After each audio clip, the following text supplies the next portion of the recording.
भगवान शंकर पर चढ़ा हुआ जल, शिवजी पर समर्पित किया हुआ जल, थोड़ा सा जल उसमें से बचा हुआ शिव मंदिर से लाया हुआ कुंदकेश्वर महादेव के नाम का जल पीपल के वृक्ष के नीचे चढ़ा देने पर किसी भी ग्रह, चाहे शनि बेकार चल रहा हो, चाहे राहु बेकार चल रहा हो, चाहे केतु बेकार चल रहा हो, चाहे बुध हो, चाहे बृहस्पति हो, कोई भी ग्रह, नवग्रह में से कोई भी ग्रह अगर आपका बेकार चल रहा है, आपने शिव मंदिर में गए, शंकर जी पे चढ़ा हुआ, शंकर जी पे जल समर्पित करा, उसी कलश में थोड़ा सा जल बचा लीजिए और वो जल लाकर अगर आपने पीपल के दे दिया है कुंदकेश्वर महादेव के नाम से, ग्रह अपने आप अनुकूल होने लगे। ये दो जगह पर काम करता है, ध्यान दीजिएगा जरा। कुंदकेश्वर का नाम दो जगह काम करता है, एक औषधि के लिए, एक क्रोध के लिए। घर में ऐसा लग रहा है कि परिवार टूट रहा है, माता और बच्चों की नहीं बन रही, सास बहू की नहीं बन रही, भाई भाई की नहीं बन रही, कुटुंब कबीले में नहीं बन रही, उसकी जगह पर भी कुंदकेश्वर का जल काम आता है। पर कुंदकेश्वर का जल वहां पर कैसे काम आता है? पीपल के पत्ते को जो वृक्ष से झड़ा हुआ हो, उस पीपल के पत्ते को पीपल के ही वृक्ष के नीचे रखकर कुंदकेश्वर महादेव के नाम से पीपल के पत्ते की जो नोक होती है, पीपल के पत्ते का जो अग्रभाग होता है, आगे का जो नोक होता है, उसको पीपल की वृक्ष की ओर होना चाहिए, डंडी का मुख तुम्हारी ओर होना चाहिए, पीपल के पत्ते के। और कुंदकेश्वर महादेव के नाम से भगवान शंकर को जब हम समर्पित करते हैं, घर का नाम और गोत्र का स्मरण कर कर, तो उस परिवार में फिर विवाद समाप्त हो जाता है, आपस में प्रेम बढ़ना प्रारंभ हो जाता है। ये कुंदकेश्वर महादेव का।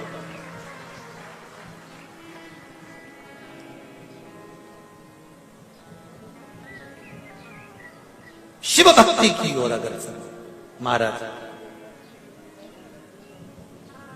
ये एकादशी क्यों आती है,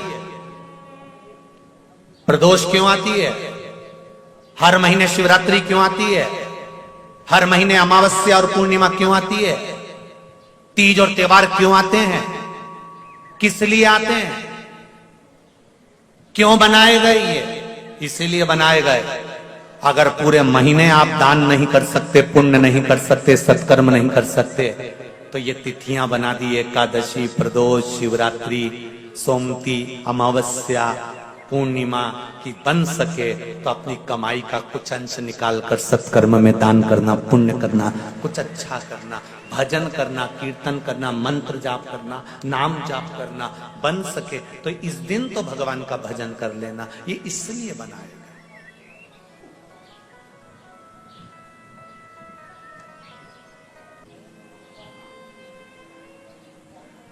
गंगा मैया के जल से कार्तिकेय बाबा की उत्पत्ति हुई, कार्तिकेय बाबा प्रकट हुए।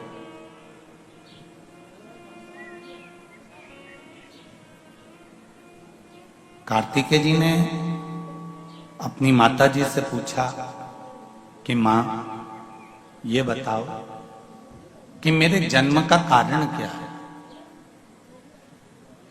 क्यों जन्मा हूं मैं?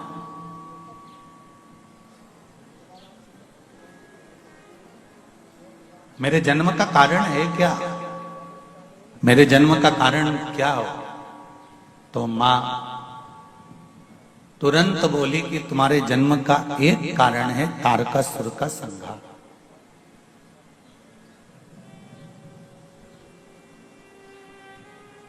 मां, एक असुर के संहार के लिए मेरा जन्म हुआ है क्या?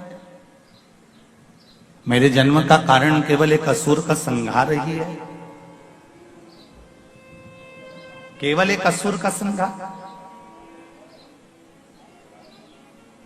मां ने कहा, तुम्हारे जन्म का कारण असुर का संहार, तो मां असुर का संहार तो पिताजी भी कर सकते थे, असुर का संहार तो कोई दूसरा भी कर सकता था, असुर का संहार तो कोई अन्य 33 कोटि देवता में कोई देवता आकर कर सकता था। फिर मां ये बताओ कि मेरे ही द्वारा इस असुर का संहार क्यों? किस लिए? मां कहती है, कार्तिकेय, ये जो तारकासुर है ये शंकर भगवान का परम भक्त है। इसने मांगा भी तो क्या मांगा कि मैं किसी के द्वारा नहीं मरूं, अगर मरूं तो शिव जी के पुत्र के द्वारा मरूं।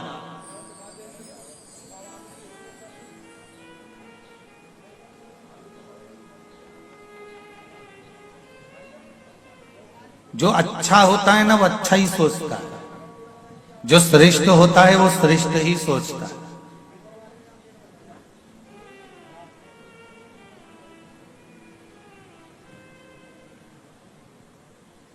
कई माताएं विचार कर कर बैठती हैं, मेरे को बद्रीनाथ जाना है, मेरे को केदारनाथ जाना है। कब जाओगी?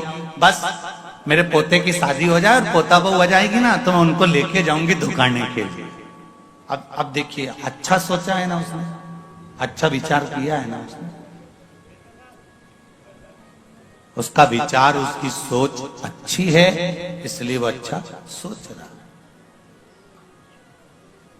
तो तारकासुर ने क्या मांगा कि मरूं तो शंकर भगवान के पुत्र द्वारा मरूं। तो माता पार्वती जी ने कार्तिकेय से कहा कि यह असुर जरूर है पर शंकर जी का भक्त है, शिव का उपासक है, शिव का भक्त है, शंकर की आराधना करता है, शिव की उपासना करता है और इसके मन में शिव जी के प्रति बड़ा भाव है, हृदय में बड़ा आनंद है शंकर जी के प्रति। इसलिए ये मांग रहा है कि भगवान शिव के पुत्र द्वारा मरूं, क्योंकि जो भगवान का भक्त होता है, जो जिससे लगा हुआ होता है, जिसके प्रति जिसका स्नेह होता है, उसको वो कभी दुखी नहीं देख सकता। तारकासुर शंकर भगवान अकेले बैठकर तप साधना कर रहे थे, अकेले बैठकर आराधना कर रहे थे, सती माता जलकर भस्म हो चुकी थी। तो तारकासुर को लगा कि मेरे भोलेनाथ, मेरे शंकर, मेरे त्रिकालदर्शी, मेरे कैलाशी, मेरे अविनाशी, मेरे शिव अकेले हैं और यदि ये अकेले रहेंगे तो मुझे कितना बुरा लगेगा। इनकी भी जोड़ी बन जाए, जैसे लक्ष्मी और नारायण की है, ब्रह्मा और ब्रह्माणी की है, इंद्र और इंद्राणी की है, इनकी भी एक जोड़ी बन जाए, शंभु, इनकी भी एक जोड़ी बन जाए, बस इतना।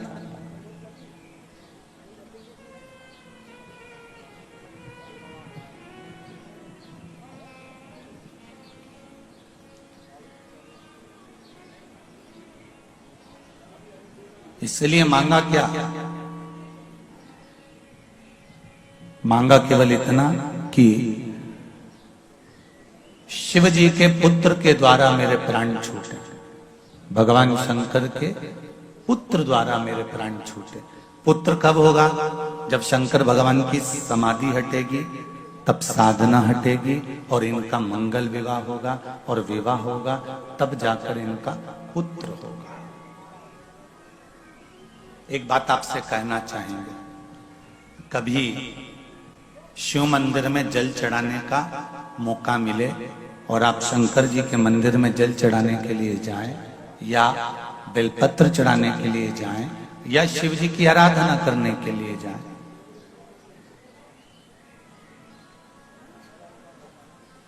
आप जब शिव जी के सम्मुख में भगवान शंकर के पास, भगवान ओगड़दानी के पास में, मेरे भोलेनाथ जी के पास में जब जाएं तो केवल जल चढ़ाकर वापिस मत आना, केवल बेलपत्र चढ़ाकर वापिस मत आना, केवल चावल का दाना या पुष्प चढ़ाकर वापिस ना आना, दिया लगाकर वापिस ना आना।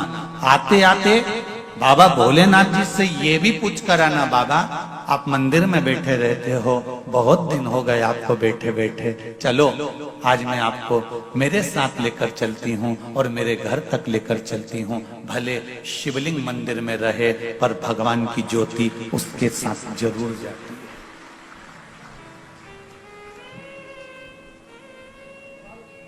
शिवलिंग भले मंदिर में रहे। हम क्यों कहते हैं कि 12 ज्योतिर्लिंग? ज्योतिर्लिंग का मतलब क्या होता है? जहां शंकर भगवान की ज्योति हमेशा प्रकट रहती है। और ज्योति से मतलब ये नहीं कि घी का दिया या तेल का दिया प्रकट रहता है, उससे मतलब नहीं है।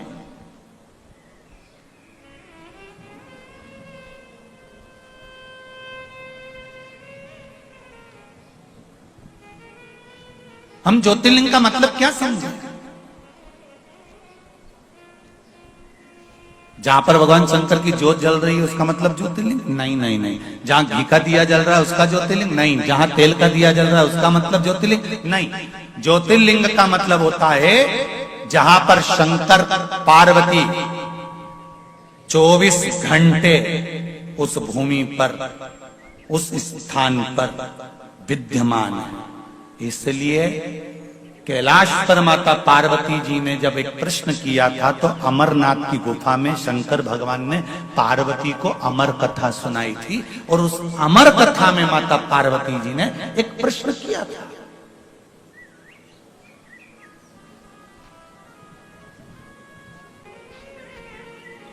आप कितनी देर, कितनी घड़ी, कितने पल, कितने क्षण, कितने समय आप किस जगह पर रहते हो? ये पार्वती जी ने अमरनाथ जी की गुफा में माता पार्वती ने शिव जी से प्रश्न किया, जिस समय पर अमर कथा बाबा देवाधिदेव महादेव माता पार्वती को सुना रहे थे।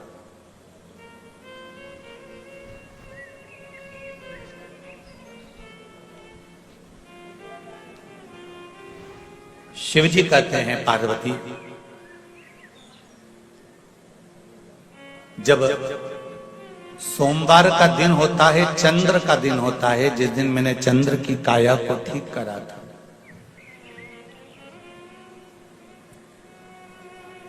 12 ज्योतिर्लिंग में सबसे पहला ज्योतिर्लिंग, बोलो जम के, जम के बोलो जरा, सोमनाथ।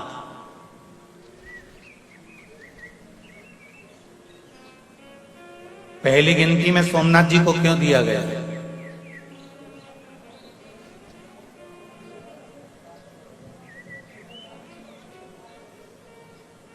प्रथम गिनती काशी तो अजर और अमीर है, अमर है ये। काशी के शिवलिंग का निर्माण तो ना जाने कितने सतयुग, ना जाने कितने त्रेता, ना जाने कितने द्वापर, ना जाने कितने कलयुग निकल चुके हैं, तब भी काशी में शिवलिंग था। शंकर काशी में थे और शंकर काशी में हैं और शंकर काशी में रहे। ना जाने कितने सतयुग, कितने त्रेता, कितने द्वापर और कितने कलयुग निकल गए, काशी में शिव है, था और रहेगा, ये निश्चित है।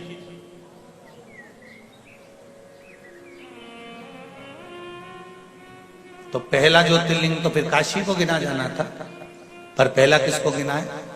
सोमनाथ जी को। कारण क्या है?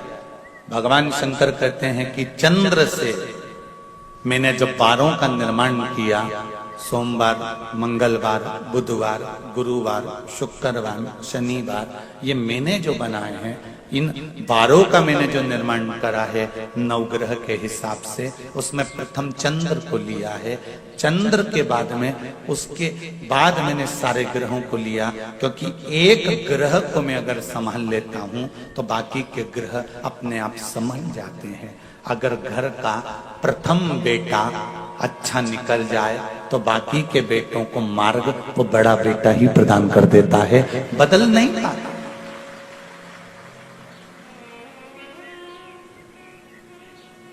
बात पहले कही थी, आपको ध्यान में होगी। शिव महापुराण की कथा सीहोर कुबेरेश्वर धाम से जड़ वृक्ष शिव महापुराण की कथा कही थी। अगर आप लोगों ने सुनी होगी तो स्मरण में होगा। तुलसी का पौधा लाओ और पौधे को ऐसे ही खुला छोड़ दो, उसमें मिट्टी मत डालो, तुलसी का पौधा पनपेगा? जम के तो बोलो नहीं। बेलपत्री के पौधे को लाओ, उसकी जड़ पर मिट्टी मत डालो, बेलपत्री का पौधा पनपेगा? बोलते जाओ जरा जल्दी नहीं। पीपल का पौधा लाओ, उसकी जड़ पर मिट्टी मत डालो, क्या पीपल का पौधा पनपेगा? नहीं। गुलाब के पौधे को भी लाओगे तो उसकी जड़ को मिट्टी से दबाना पड़ेगा। पीपल का पौधा लाओगे तो उसकी जड़ को मिट्टी से दबाना पड़ेगा। बेलपत्री का पौधा लाओगे तो उसकी जड़ को मिट्टी से दबाना पड़ेगा। जब जड़ मिट्टी से ढकी हुई रहती है तो वो वृक्ष पनपता रहता है। उसी तरह मनुष्य की भी जड़ है नाभि, जब तक ये कपड़े से ढकी रहती है तो मनुष्य भी बढ़ता रहता है।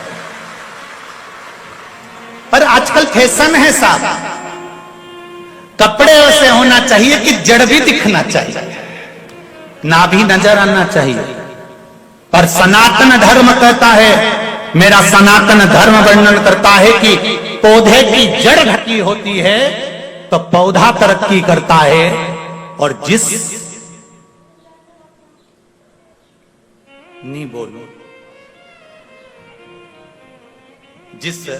मनुष्य की नारी की जड़ ढकी होती है वो नारी भी कुल की मर्यादा को आगे बढ़ा देती है। अब कितना कहें, समझने वाला व्यक्ति उतने में समझ सकता है, इससे ज्यादा क्या कहोगे।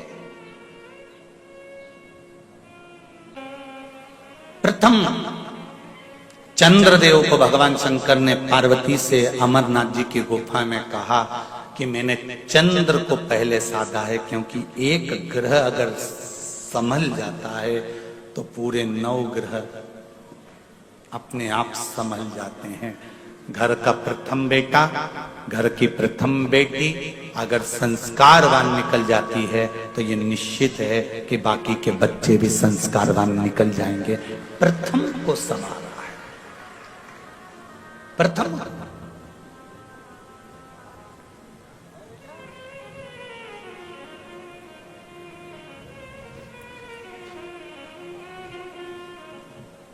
और वो प्रथम का संवरना बहुत जरूरी है,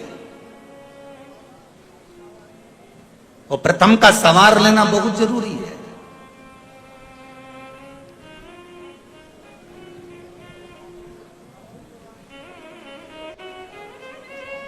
हम लोग चिल्लाते हैं हम सुधरेंगे, युग सुधरेगा, हम बदलेंगे, युग बदलेगा।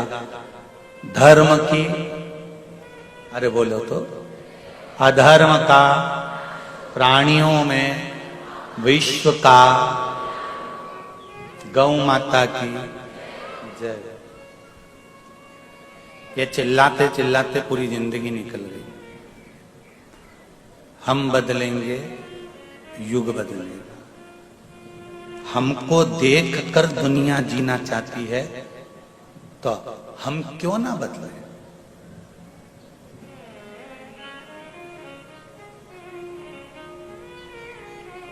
आप किसी को कहें ना कहें कि आप जाओ और एक लोटा पानी चढ़ाओ, आप घर से एक लोटा पानी लेकर निकलकर मंदिर जाना चालू करेंगे, आपको देखकर दुनिया के नहीं, परिवार के नहीं तो मोहल्ले की कई माताएं आपके एक लोटे को देखकर वो भी चालू कर देगी। ये निश्चित है, ये निश्चितता।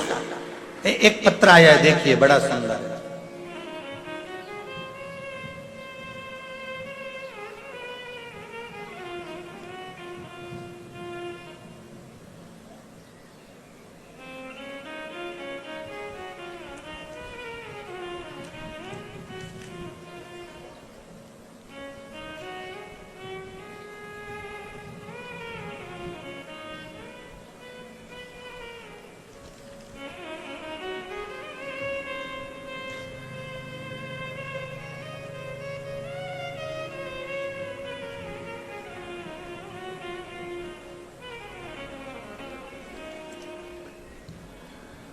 मेरा नाम मंगल अनिल कोलेकर है, मैं सोलापुर से आई हूं। कहीं बैठी हैं?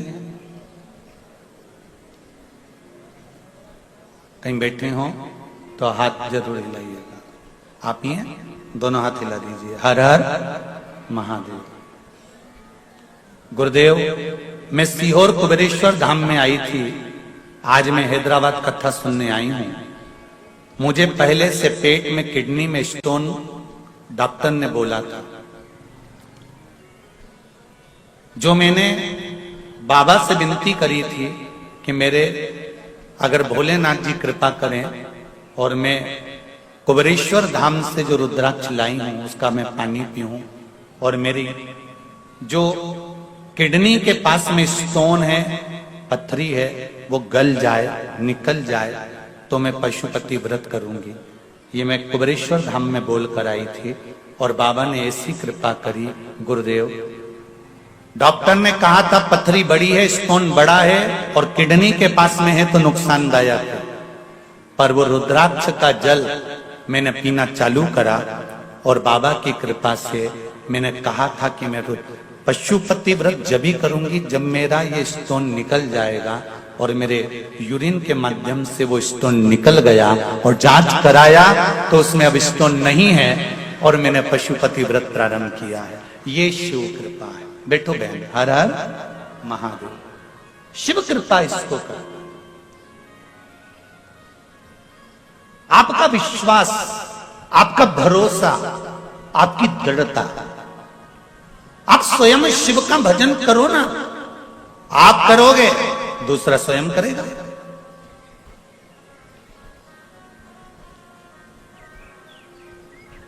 एक पत्र और है, देखिए।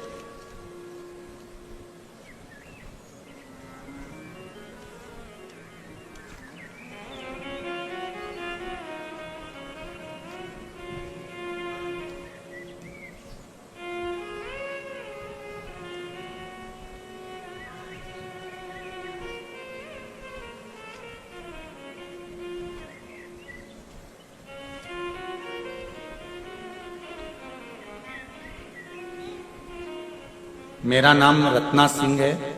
मैं धूलपेट निवासी हैदराबाद से हूं। कहीं बैठी हैं?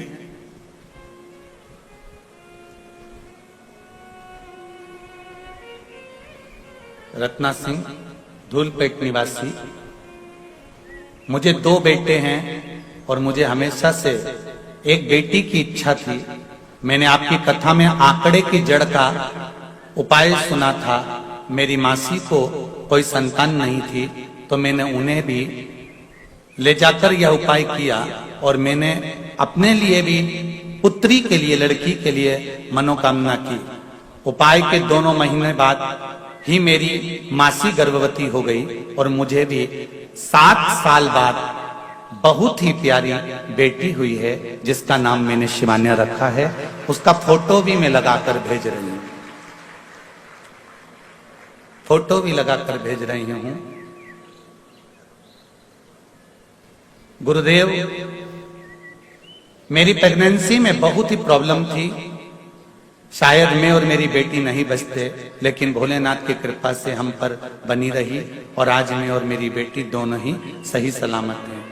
मैंने अपनी प्रेगनेंसी में भगवान शंकर की आराधना करी, इसलिए मेरी बेटी के जंघा पर नंदी का एक लांछन बना हुआ आया है जो मेरी बेटी की जंघा पर बना है। फोटो में दिया है उसने, आप देख सकते हैं। ये नीचे वाला जो फोटो है इसमें जंघा पर जो नंदी का लांछन बना हुआ है। शिव आराधना का फल किसको कहते हैं? ये शिव है। एक पत्र और आया है जिसमें फोटो लगाया गया है बच्चे का। मैं रत्नमाला नरहरि कोटलवार नांदेड़ महाराष्ट्र से तहसील लोहा गुरुजी को कोटि कोटि प्रणाम। फरवरी में सीहोर आई थी, तब मेरी बहू प्रेग्नेंट थी। मुझे पहली 2 नातिन, 2 बेटियां थी, पोती थी। अब मुझे पोता होना था तो मैंने बाबा से विनती कर बाबा से निवेदन करा था और बाबा की कृपा से बैसाख पूर्णिमा सोमवार को सुबह 8:52 पर मेरे यहाँ पर मेरे पोती 2 थी, अब पोता मेरे बाबा ने मुझको दिया है। ये शिव की कृपा से प्राप्त हुआ, शंकर की कृपा। एक पत्र और बड़ा सुंदर है, देखिए।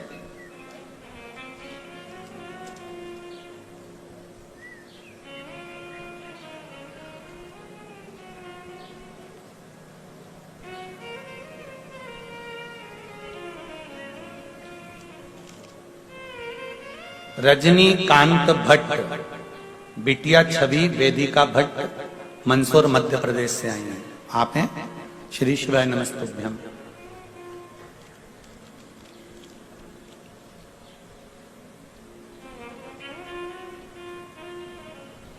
मेरी बिटिया 5 वर्ष की हो गई थी, लेकिन बचपन से उसे पेट में दर्द और सिर का दर्द था। बहुत से डॉक्टरों को दिखाया, परंतु उसको बीमारी की समझ नहीं आई। हम दोनों और परेशान रहने लगे। जहां भी जाना होता बहुत ही दवाइयां साथ में लेकर जाने लगे, फिर भी कोई स्थायी हल नहीं हो पाया। लेकिन जब से कथा में सुना कि बाबा को चढ़ी बेलपत्र और जल पीने से सभी बीमारियां कट रही हैं, तो हमने भी नियम बना लिया कि एक बेलपत्री और जल हर दिन सेवन करेंगे। दुख धीरे धीरे कटने लगे और 2 माह पहले सियोर धाम से जो रुद्राक्ष प्राप्त किया, उसके जल को सिर्फ 2 दिन बाबा पर चढ़ाकर पिलाया।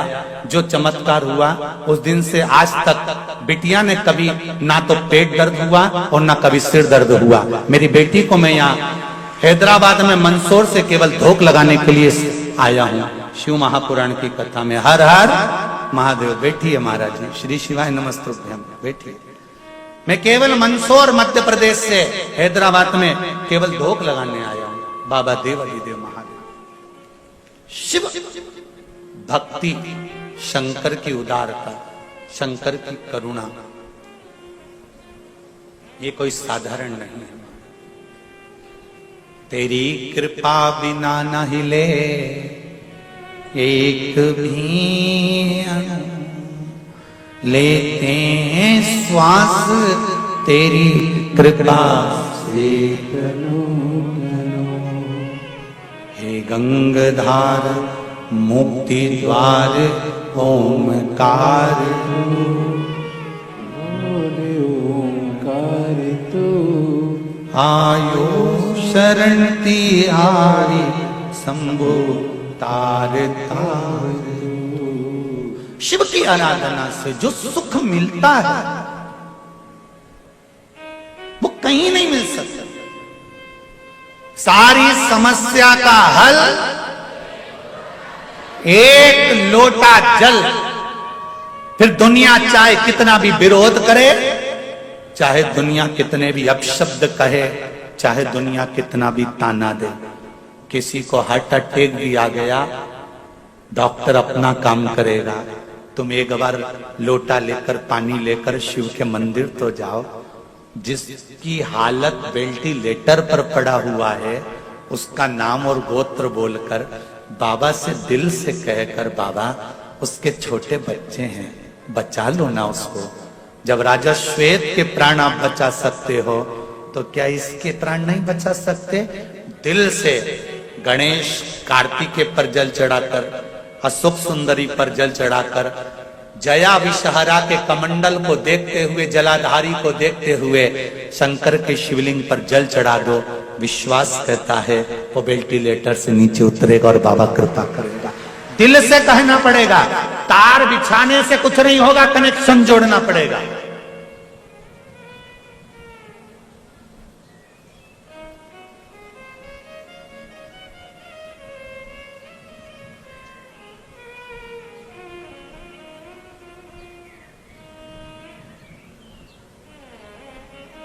कनेक्शन जोड़कर चलना पड़ेगा।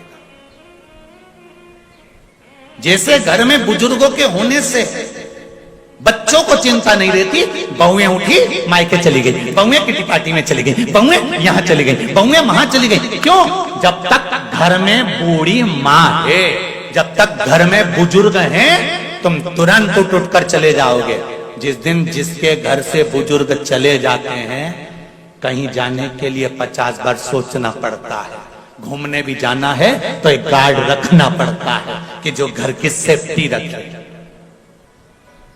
वो तो फ्री फोकट के चौकीदार मिले हैं तुमको।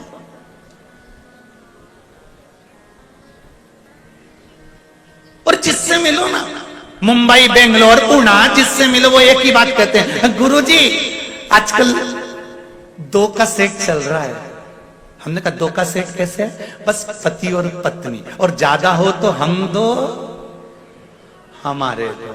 हमने तो कहा भैया देखो, हमारी मम्मी तो जब जब जाती थी ना बाजार में, तो 6 का सेट खरीद के लाती थी। बोलो सही है कि गलत है? यहां पर भी बुजुर्ग माताएं बैठी हैं, बूढ़े बूढ़े लोग बैठे हैं। जब भी बुजुर्ग बाजार जाता था तो 6 का सेट खरीद कर लाता था। स्टील की कटोरी 6, थाली का सेट 6, चीनी का सेट 6, गिलास का सेट 6, चद्दर का सेट 6, बंदरवार का सेट से पैर पोछनी 6, तो घर में भी 6 का सेट होना चाहिए। 2 पति पत्नी, 2 बच्चे और 2 बूढ़े माँ बाप, तब जाकर ये 6 का सेट कंप्लीट होता।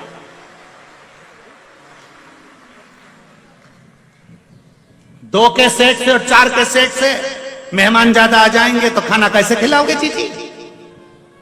2 कटोरी के दूसरे के यहां से मंगने जाओगी जीजी, कि 2 थाली दूसरे के यहां से मंग कर लाओगी? परिवार में 6 का सेट बनाना चालू करो कि 2 मेरे माता पिता, 2 हम। अब तो बोलो 2 छोरा छोरी, हो गया 6 का सेट पूरा। पहले की बुजुर्ग माता यहाँ बैठी हैं, बोलो तो रही जीजियो, तुम बुजुर्ग जितने बैठे हो सही ईमानदारी से बोलो। पहले कटोरी लेके आते थे, कितनी लाते थे? अरे बोलो जम के, कितनी लाते थे? 6। थाली कितनी लाते थे? 6। कन्यादान में भी देते थे तो कभी 1-2 नहीं दी, 6 का ही सेट दिया। गिलास 6, कटोरी 6।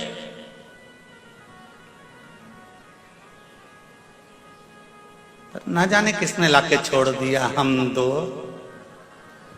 हमारे 2, मेहमान ज्यादा आ जाए तो थाली धो, भाई वो खा ले, उसके बाद धो के दूसरे को दे। सीधी बात है, अगर मेहमान ज्यादा आ जाए तो फिर थाली धो के उसको दो। पर यहाँ तो शिव पुराण कह रही है, मेरा शंभू की कथा कह रही है, मेरे शंकर की कथा कह रही है। सेठ पूरा रखो रे घर के अंदर, सेठ पूरा होना चाहिए।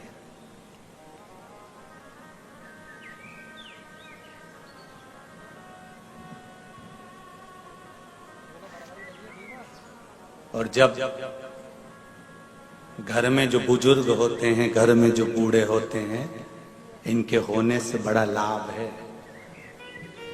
केला खाया है कभी तुम लोगों ने? तो केले का जो छिलका होता है ना, वो काला पड़ जाता है, पर अंदर का केला बेकार होता है क्या?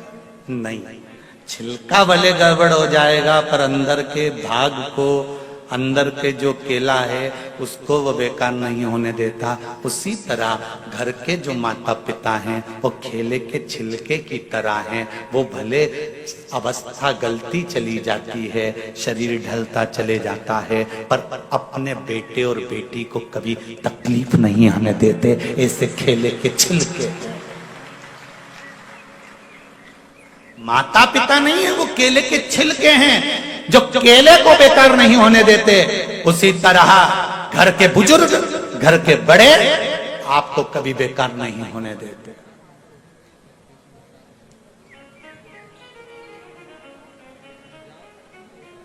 संभालने का कार्य करते हैं। तो कितने का सेट? अरे जम के तो बोलो, आवाज नहीं निकल रही हैदराबाद वालों, आवाज जरा जम के। 6 का सेट। तुम बोल सकते हो अब सबको, हमारे यहाँ सोफा सेट भी है, हीरे का सेट भी है, डिनर सेट भी है, और हमारे यहाँ 6 का सेट भी है।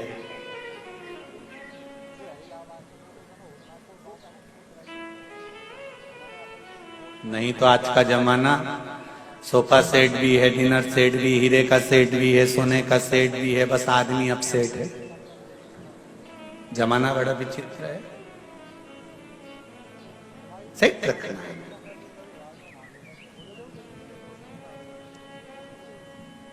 पार्वती जी ने फिर शिव जी से कहा,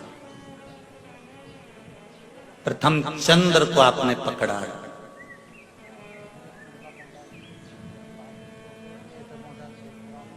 चंद्रदेव को आपने साधा है, और एक चंद्र को साध कर सारे ग्रहों को अनुकूल कर रखा है। शिवजी कहते हैं कि केवल एक घर का अगर सद जाए तो बाकी को साधने में दिक्कत नहीं होती। तारकासुर को मारने के लिए माता पार्वती कार्तिकेय जी से कहती हैं कि इसने अच्छा सोचा है, गलत नहीं सोचा, इसलिए तुम इसको मारना। तो क्योंकि इसने बरी मांगा है कि मैं शिव जी के पुत्र द्वारा मरूंगा, तो मरेगा तो तुम्हारे याद से, पर इसके हृदय में घात ना हो, इसके शरीर में घात होगी। चल चल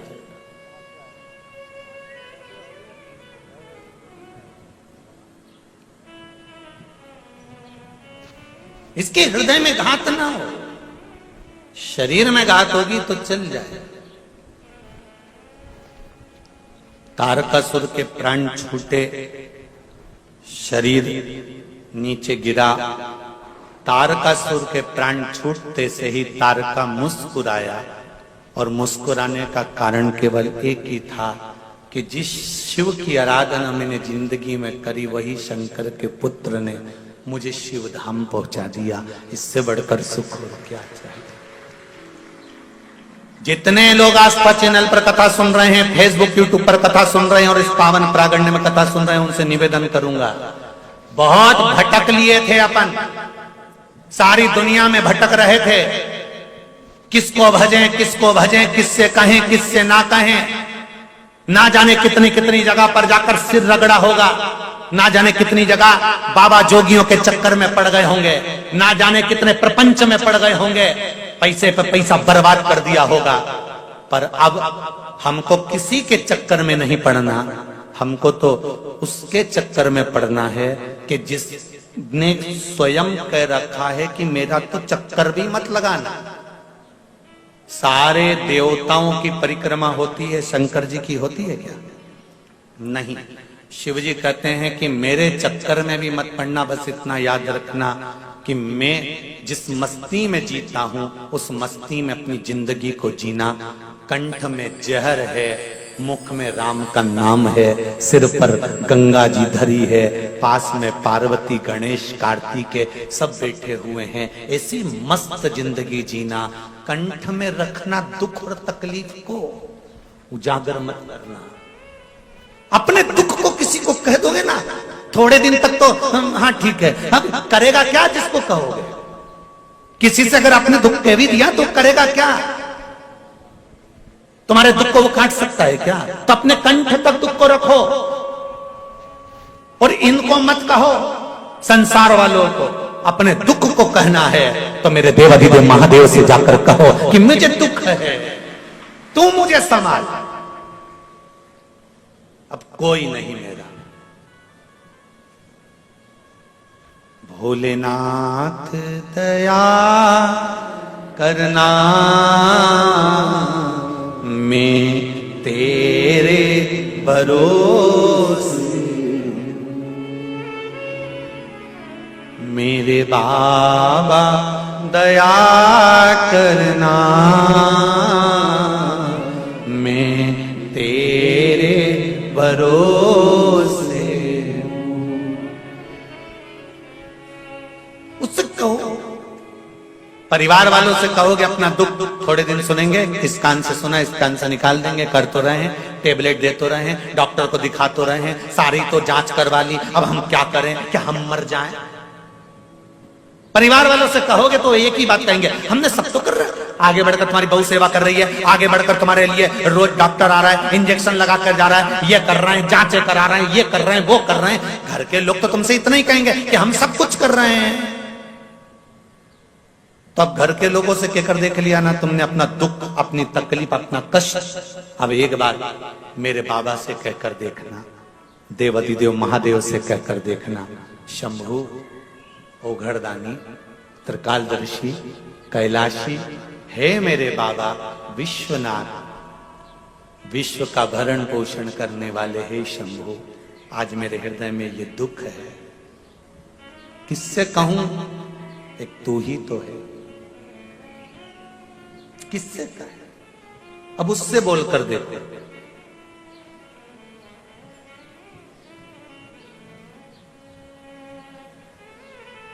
घर से निकलो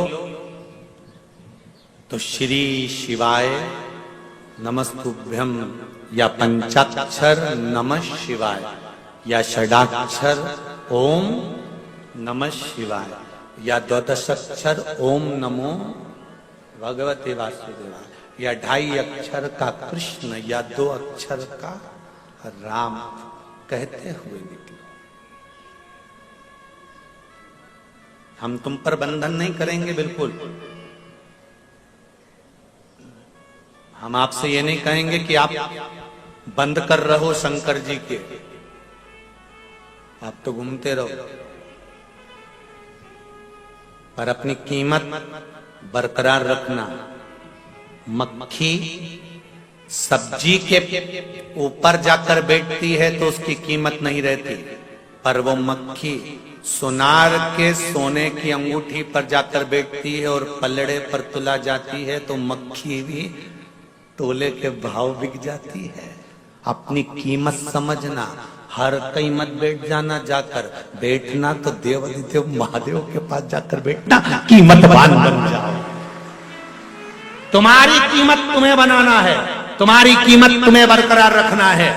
गलत जगह पर जाकर मैं बैठ जाना, कहीं का बाबा जोगी के हमारे पास आकर बैठो, हम ये कर देंगे, हम ये कर देंगे, हम ये भभूति उड़ा देंगे, हम ये बेल दे देंगे, हम तुमको ये दे देंगे, हम तुमको वो दे देंगे, और घूमना चालू कर दो और देना चालू कर दो। ऐसी फालतू जगहों पर जाकर मत बैठना, अपनी कीमत बरकरार रखना कि मैं कहूं तो मेरे देवादिदेव महादेव से कहूं, मेरे शंकर के पास जाकर बैठूं, शिव मंदिर में जाकर बैठूं, शंकर का अनुमोदन करूं। मंदिर भी नहीं जा सकती तो अपने घर में बैठकर उस शंकर का अनुमोदन करना चाहती हूं। 3.5 करोड़ रोम छिद्र ये मनुष्य के शरीर में है, 21,600 श्वास ये मनुष्य के शरीर से रोज निकलती है। प्रतिदिन मनुष्य के शरीर से 21,600 श्वास निकलती है। भगवान से कहो कि इन 21,600 श्वास में से कम 100-200 श्वास तेरी निकालना, तेरे भजन की निकालना, तेरे स्मरण की निकालना। 21,600 में से 600 श्वास भी मेरे परमात्मा के नाम की निकल गई तो तुम्हारी 21,000 तो वैसे काम कर गई। तुम उस परमात्मा के नाम की निकालो तो खूब कमाओ दिल से, अपार धन हो तुम्हारे पास में, जितनी तुम्हारी कैपेसिटी है उससे ज्यादा कमाओ। हम तो कहेंगे भगवान तुमको खूब दे, 24 घंटा काम में व्यस्त रखे और तुम्हें मस्त रखे, तुम्हारा दिमाग ये फालतू जगह जाए नहीं, पर उसके साथ एक काम भी करते जाना, थोड़ा थोड़ा थोड़ा थोड़ा प्रभु का नाम भी भजते चले जाना। क्यों? कर्म का भोग मनुष्य को भोगना पड़ता है। दुकान पर पत्नी नहीं बैठती, पति को बैठना पड़ता है। नौकरी पति को करना पड़ती है, सर्विस पति को करना पड़ती है, परिवार को पति को चलाना पड़ता है। इसलिए पति को नौकरी में भी झूठ बोलना पड़ता है तो व्यापार में भी झूठ बोलना पड़ता है। बेईमानी पति को नौकरी में भी करना पड़ती है तो व्यापार में भी करना पड़ती है। पति को परिवार चलाने के लिए कपट व्यापार में भी करना पड़ता है तो नौकरी में भी करना पड़ता है। परिवार चलाने के लिए पति को छल नौकरी में भी करना पड़ता है तो व्यापार में भी करना पड़ता है। एक बात याद रखना, दुकान पर या नौकरी में छल तुमने करा, कपट तुमने करा, बेईमानी तुमने करी, प्रपंच तुमने करा, सब गलत काम तुमने करा, कमा कर लाकर पत्नी को दिया, बच्चों के लिए और पत्नी के लिए इकट्ठा किया, पर अंतिम समय में जब प्राण छूटेंगे, ऊपर जाओगे, तब वो पूछेगा क्या करना है, तो कहेगा मैंने जितना कमाया था अपनी पत्नी और बच्चों के लिए कमाया था, तो मुझे नरक मत पटको, साथ में मेरी पत्नी और बच्चों को भी तो नरक पटको। तो यमराज भी कहेगा झूठ तूने बोला है, कपट तूने करा है, बेईमानी तूने करी है, छल तूने करा है, प्रपंच तूने करा है, इसलिए भोगेगा भी तू ही। इसलिए एक लाइन याद रखना, तेरा क्या होगा रे कालिया, भोगेगा भी तू, ना पत्नी भोगेगी ना बच्चे भोगेंगे, भोगना तुझे पड़ेगा। इसलिए मेरा निवेदन है, पत्नी और धर्म पत्नी में जमीन और आसमान का अंतर होता है। पत्नी पति को पतन के रास्ते पर ले जाती है, सिनेमा घर ले जाती है, पार्टियों में ले जाती है और मायके ले जाती है। धर्म पत्नी पति को शिव महापुराण तक और धर्म के पथ तक लेकर जाती है। पत्नी और धर्म पत्नी में जमीन और आसमान का अंतर होता है। पत्नी पतन के रास्ते पर ले जाती है और धर्म पत्नी धर्म के रास्ते पर ले जाती है। धर्म पत्नी का एक फर्ज है अपने पति से रोज कहे तुम्हारी कमाई में से अठन्नी निकालना, कहीं शंकर में, कहीं कुंवारी कन्या में, कहीं विद्या में, कहीं तुमसे बन जाए किसी की औषधि में, किसी के लिए गरीब के लिए।